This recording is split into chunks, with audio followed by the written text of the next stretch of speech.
Good day guys! Konting idea lang, meron tayong binibuild or minamodify na electric pan. Gagawin natin siyang energy saver at saka automatic shut off and automatic shutdown. Just in case may iwanang bukas or makalimutan, meron na tayong safety electric pan. So, maglalagay tayo ng PIR sensor. Yan. And then, para maging energy saver, i-convert natin siya sa 12 to 24 volts na DC electric motor. Okay. So, normally, mga DC, less consumption kasi low voltage and smooth at saka quiet operation. Yan ang advantage ng DC. At saka mga electronic device or appliances. Kasi ang electronic guys, low voltage, high frequency. Okay, simulan na natin. Tatabi muna natin to. So, sinaayos na natin to guys. Naglagay na tayo dito ng PIR sensor and then nilagyan na natin ng insulation. Wala tayong makitang insulation na babagay. So, ang ginamit ko, polyethylene. And then, siniled natin para just in case lilinisin natin. Every time ang ating electric fan, hindi tayo mawo-worry na mababasa yung ating sensor kasi may part na open pa ang ating sensor. So, para maging splash proof. And then, dinugtungan na lang natin para mas mahaba, detachable every time na magbabaklas. So, may harness connection yan guys.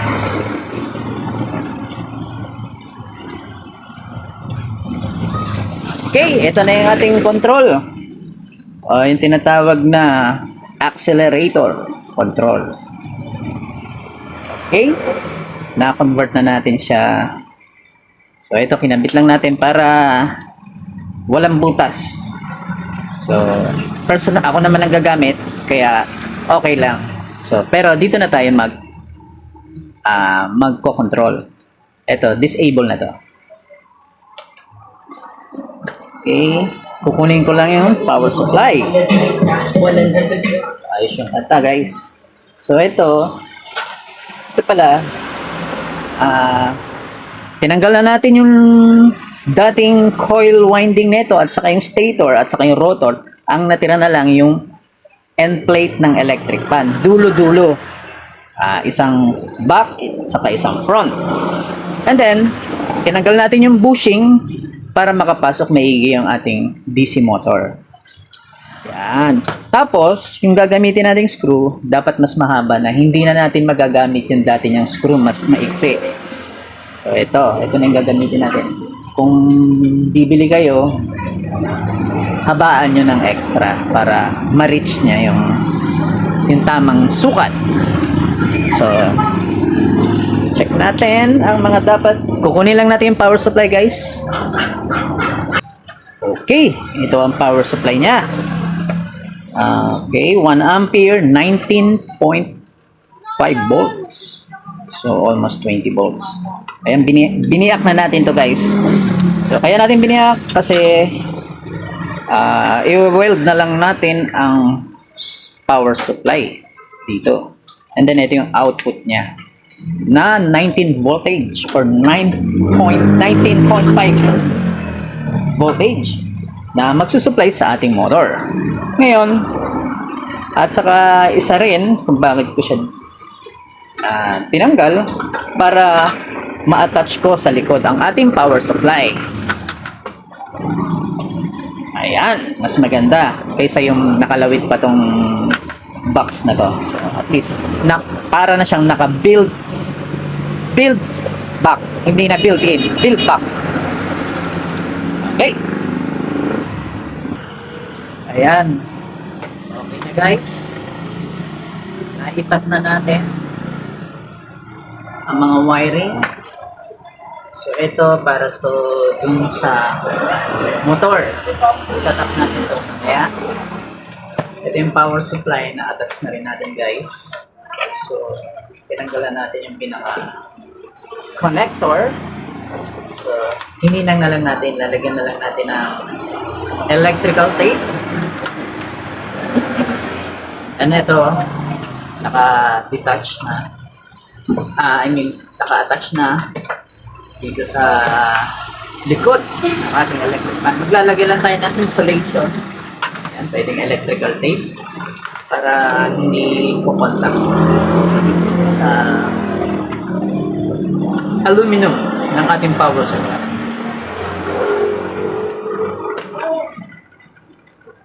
Okay.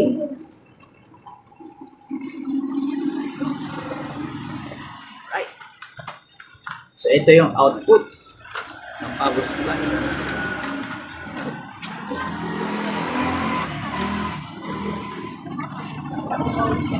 Lalagyan muna natin ito ng electrical heat.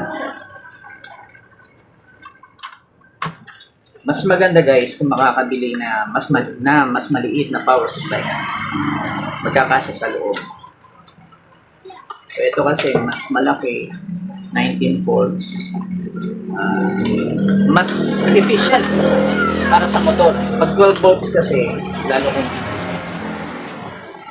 bababa lang yung amperahe, hindi kakayanin.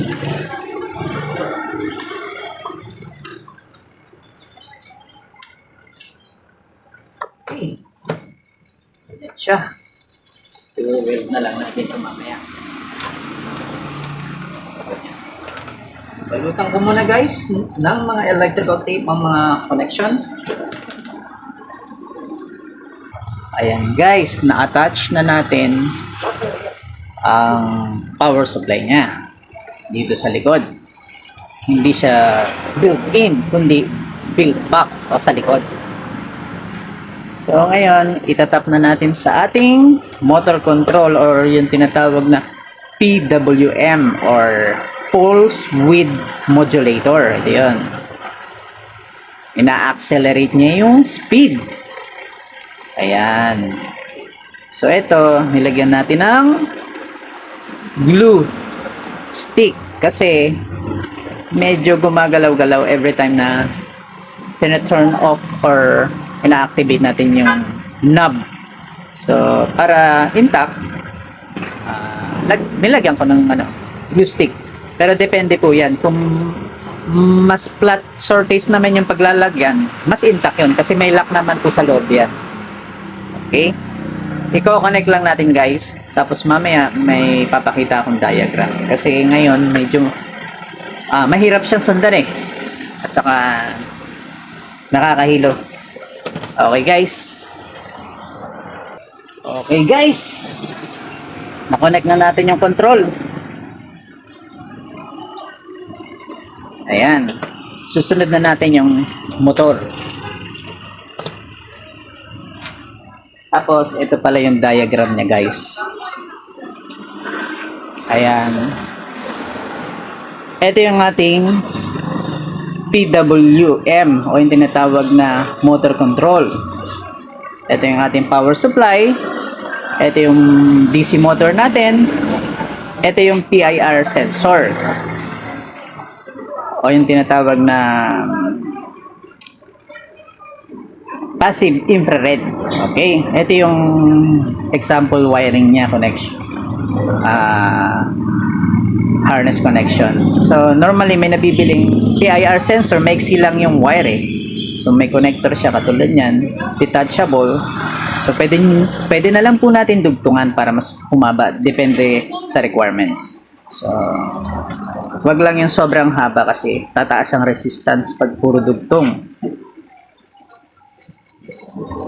Okay, so ito ang ating blue guys, dito sa pinakataas na blue, yan yung diyan papasok yung supply 220 na line 1. Okay. Ay, tama. Wait lang guys, merong mali dito. Ito yung ano.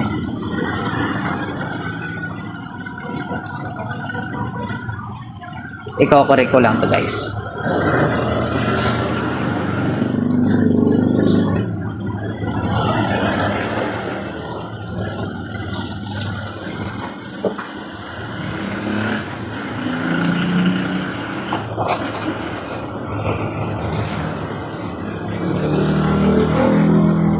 Saan na yun?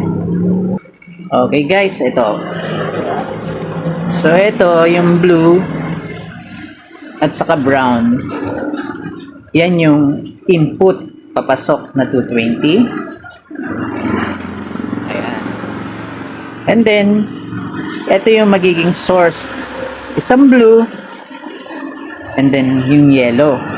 Yan na yung magiging source ng power supply. Pero ito guys, 220 pa rin to. Ayan. 220 pa rin yan. Papasok sa ating power supply. Imbis na dinerecho natin yung linya papunta sa power supply, pinadaan natin muna sa PIR sensor. At yun ang, at yung PIR sensor ang magsusupply nasa power supply na 19.5 DC volts. So, yan yung magiging switch mode ng power supply na 19.5 volts.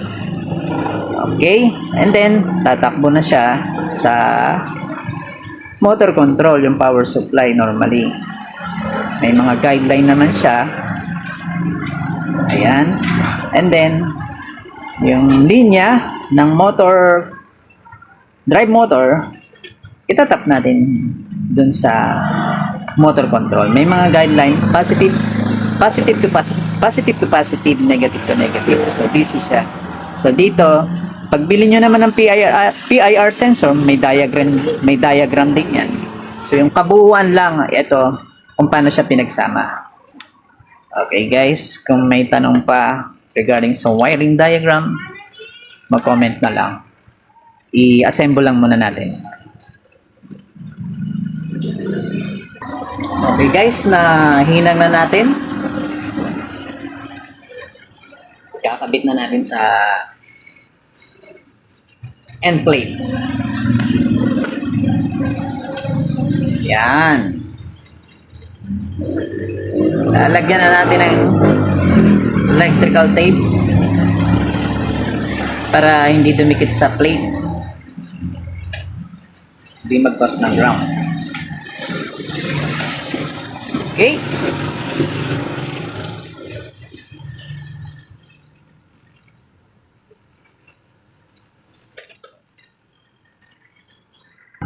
So yan, isasalpak na natin guys. Dapat saktong-sakto dito. Dapat gitnang-gitna siya. Okay. Kunin ko lang yung kabilang case. Okay, ulit. Ayan na, kinuha na natin yung case. Pinasok muna natin sa loob guys, kasi kanina hindi nakapasok eh. Kaya yun, tanggal uli ng wire. Okay, dapat sentro. Sentrum advance. Makuha natin yung Centrum Advance. Lapit natin yung ating may wagang cameraman. Hindi makita eh. Ayun, nakikita na. Lagyan natin ilaw. Ayun, may liwanag na ang buhay. Okay, busy po. Then send out budget. Kailangan Centrum Advance. Bigyan natin mga screw guys.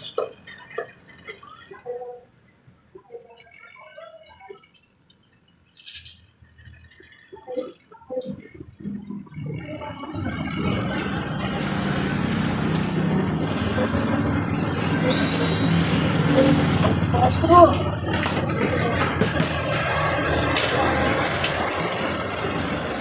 Saka.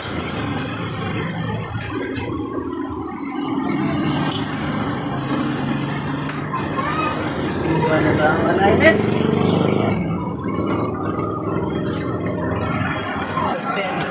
Sentro siya sa butas.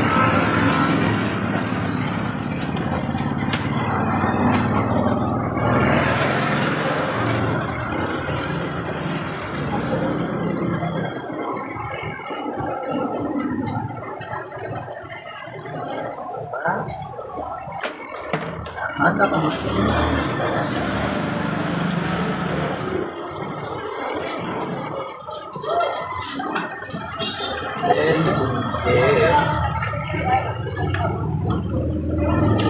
Okay.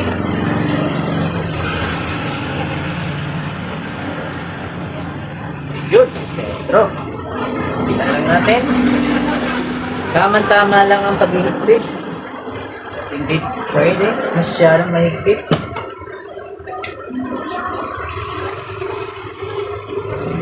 Kailangan free weight pa rin natin. Ito. Yan. Check natin guys.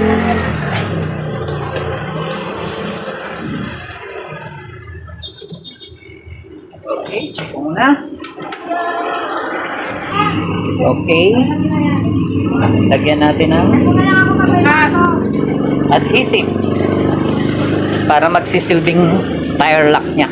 Ay ano pala, tire lock.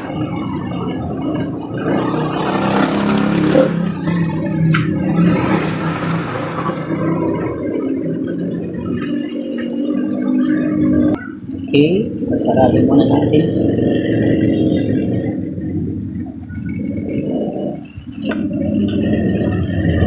Ayan.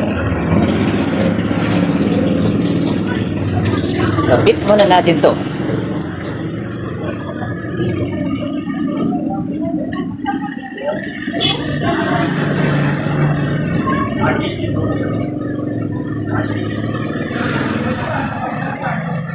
Okay, sa hindi sasabit ang mga wiring.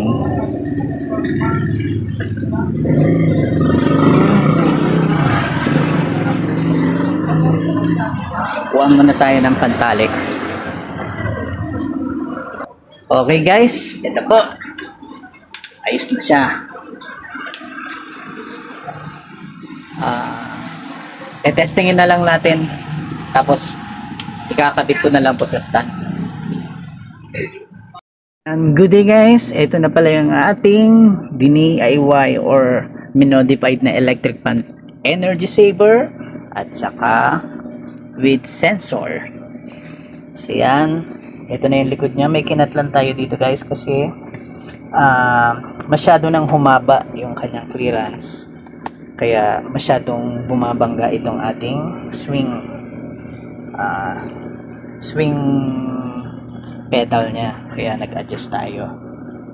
Ayan, nag-adjust tayo so maliban lang kung papalitan ng mas mahabang back cover.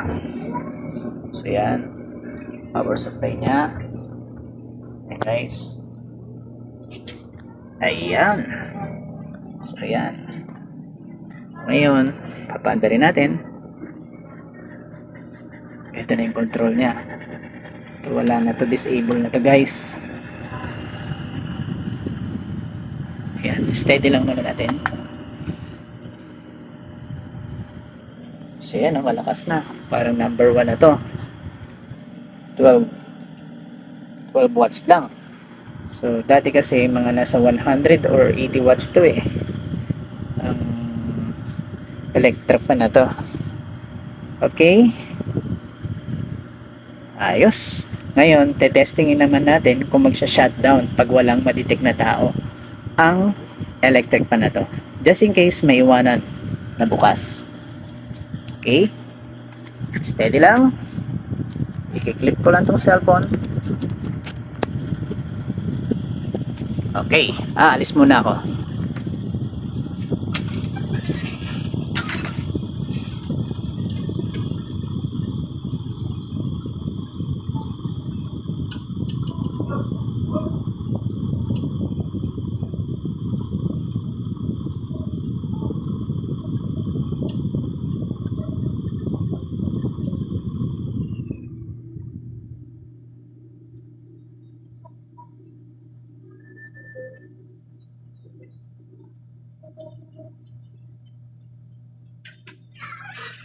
Ayun guys, namatay. I-activate natin. Ayos!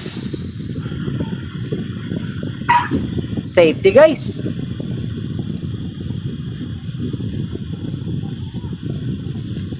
Ayos na ayos.